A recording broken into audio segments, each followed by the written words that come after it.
Bismillahirrahmanirrahim. Assalamualaikum warahmatullahi wabarakatuh. Sebelum memulai pembelajaran pada kali ini, mari kita berdoa terlebih dahulu. Berdoa mulai.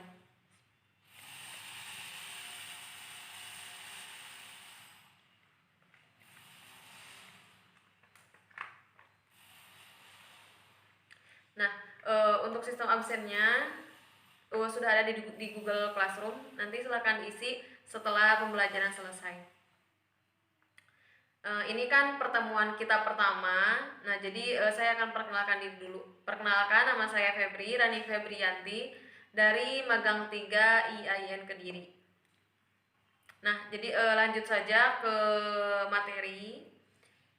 Kita pada pertemuan kali ini akan mempelajari terkait toleransi sebagai alat pemersatu bangsa. Nah, yang pertama adalah pentingnya toleransi.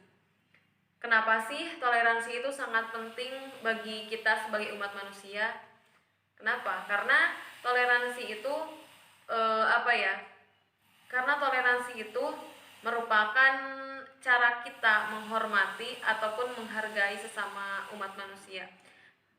Kan kita itu kayak cara berperilaku, cara berbicara, itu kan dipandangnya sama orang lain, kayak kita juga sering berkomunikasi dengan orang lain. Nah, dengan adanya toleransi, kita itu bisa memahami perbedaan, menghormati perbedaan tersebut.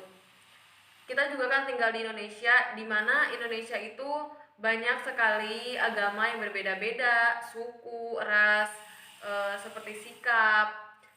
Kita itu sangat banyak sekali, sangat beragam perbedaan di Indonesia. Jadi perilaku toleransi itu sangat penting ditanamkan dalam diri kita masing-masing, dalam diri kita individu. Seperti yang tercantum dalam Quran surat Yunus ayat 40 sampai 41.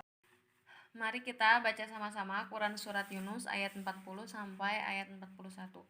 A'udzubillahi minasyaitonirrajim. Bismillahirrahmanirrahim.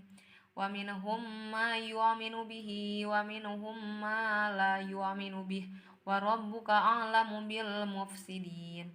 Wa in kadzabuka faqul li amali wa lakum amalukum ma antum bari'una mimma a'lamu wa ana bari'um mimma ta'malun. Nah, yang artinya, dan di antara mereka ada orang-orang yang beriman kepadanya, yaitu Al-Quran, dan di antara orang-orang pula yang tidak beriman kepadanya, sedangkan Robmu lebih mengetahui tentang orang-orang yang berbuat kerusakan.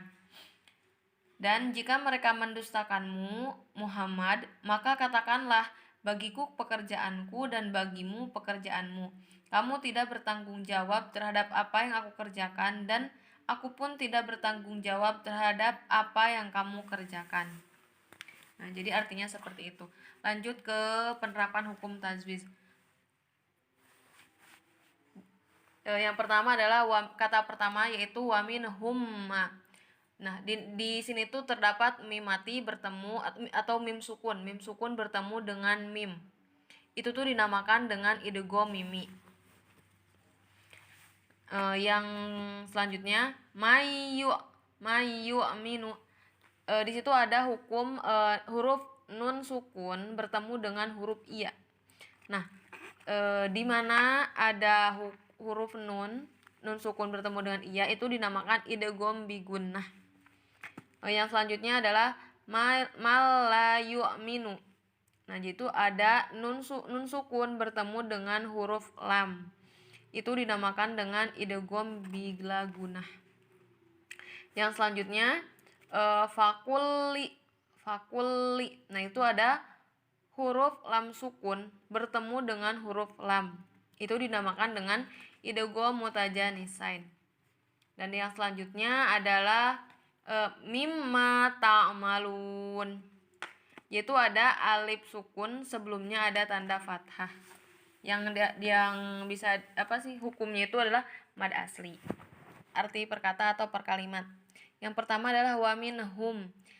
Dan di antara mereka mayu minu, dan orang-orang yang beriman bihi kepada Al-Quran, wa minhum, dan di antara mereka mal la yu'minu, tidak ada orang yang tidak beriman kepadanya, wa rabbuka, dan Tuhanmu, a'lamu, lebih mengetahui, bil mufsidin, orang yang berbuat kerusakan.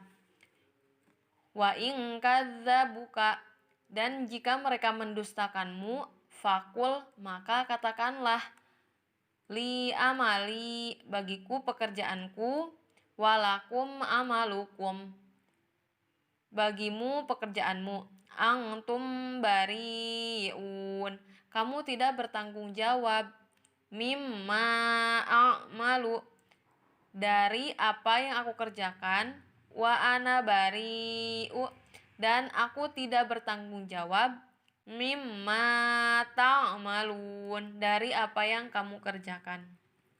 Nah, jadi kandungan dari Quran surat Yunus ayat 40 sampai 41 ini dijelaskan bahwa yang 40 itu kan Nabi Muhammad itu berdakwah ya. Dengan Nabi Muhammad berdakwah itu ada orang-orang, maksudnya orang-orang di sana itu ada yang mengikutinya dan ada juga yang menentang Nabi Muhammad. Jadi setelah mendengarkan dakwah, orang-orang itu kan terbagi menjadi dua ya. Ada yang beriman kepada Allah dan ada yang beriman kepada Allah dan meyakini bahwa Nabi Muhammad itu adalah utusan Allah, seperti itu. Dan ada juga yang tidak meyakini. Jadi ada juga yang mereka itu kafir, ya udah kafir, jadi mereka itu mati dalam kekafiran. Yang kedua adalah menghindarkan diri dari perilaku tindak kekerasan. Kan kita sebagai umat manusia, kita itu dianugerahi oleh Allah Subhanahu wa taala itu berupa nafsu. Dengan adanya nafsu dalam diri kita itu memiliki perasaan benci dan cinta. Nah, dengan adanya rasa benci dan cinta tersebut, kita itu bisa melakukan persahabatan ataupun permusuhan dengan manusia yang lainnya. Nah, adapun permusuhan tersebut itu kan dari rasa benci yang dimiliki oleh setiap manusia. Biasanya manusia itu berantem atau bermusuhan itu dengan hal-hal duniawi seperti kasusnya Qabil dan Habil.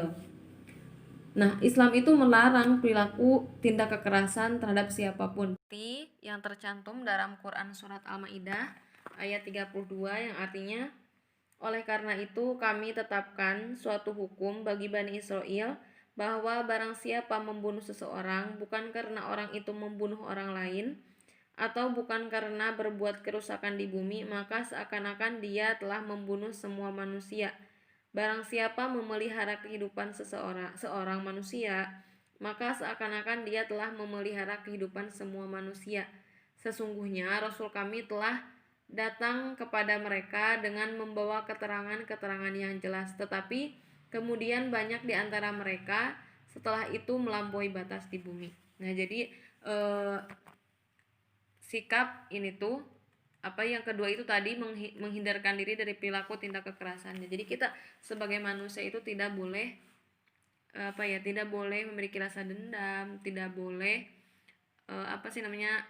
berlaku keras kepada orang lain. Jadi kita itu sebisa mungkin harus menahan diri seperti itu. Adapun hukum tajwiz dalam Quran surat Al-Maidah ini yang pertama adalah min azli. Nah, di sini tuh ada huruf zim bertanda baca sukun, sukunnya di tengah, yaitu dibaca dengan kan kolkolah sugro. Jadi kolkolah yang kecil, sugro itu kecil. Yang kedua adalah Bani Israil. Ini tuh ada mad asli bertemu dengan hamzah pada satu kata. Itu disebut dengan mad wajib muttasil. Yang ketiga adalah nafsam bigoir. Ini tuh iklab. Kenapa iklab? Karena fathatain bertemu dengan huruf ba. Jadi tapi dibacanya kan tetap nafsam bigoir seperti itu. Dan selanjutnya adalah fil ardi. Ini tuh ada huruf alif lam berhadapan dengan huruf komariah, yaitu alif lam. Jadi hukumnya itu alif lam komariah. Yang selanjutnya adalah ja'at hum rusuluna, yaitu mim sukun bertemu dengan huruf ro, yaitu Izhar Safawi. Yang selanjutnya adalah arti perkata atau arti perkalimat. Dalam penjelasan ayat di atas itu menjelaskan bahwa peristiwa pembunuhan Qabil terhadap Habil. Jadi Allah Subhanahu wa taala itu menetapkan suatu hukum bahwa membunuh seseorang atau seorang manusia sama dengan membunuh seluruh manusia. Begitu juga menyelamatkan kehidupan seorang manusia sama dengan menyelamatkan seluruh manusia. Karena kan di negara-negara tertentu itu ada yang menjatuhkan hukum kisos, yaitu membunuh orang yang telah membunuh, seperti itu. Sekian pembahasan terkait materi toleransi sebagai alat pemersatu bangsa. Adapun rangkumannya atau hikmah yang dapat kita petik dari pembelajaran pada kali ini, yaitu dalam kehidupan sehari-hari kita itu sangat dianjurkan atau kita harus menanamkan dalam diri kita sikap toleransi. Yang kedua adalah Allah itu menjanjikan bagi kita yang bertakwa masuk surga, dan sedangkan untuk orang-orang yang zalim itu akan disiksa oleh Allah Subhanahu wa taala. Jadi kita itu harus senantiasa beribadah kepada Allah, meyakini Allah, menjalankan segala perintah Allah agar kita itu bisa masuk surga, seperti itu. Yang ketiga adalah kita itu harus saling menghormati. Jadi kita harus menanamkan sikap toleransi kita dalam hidup kita sehari-hari. Jadi akan muncul yang namanya saling menghormati dan saling menghargai antar sesama umat manusia.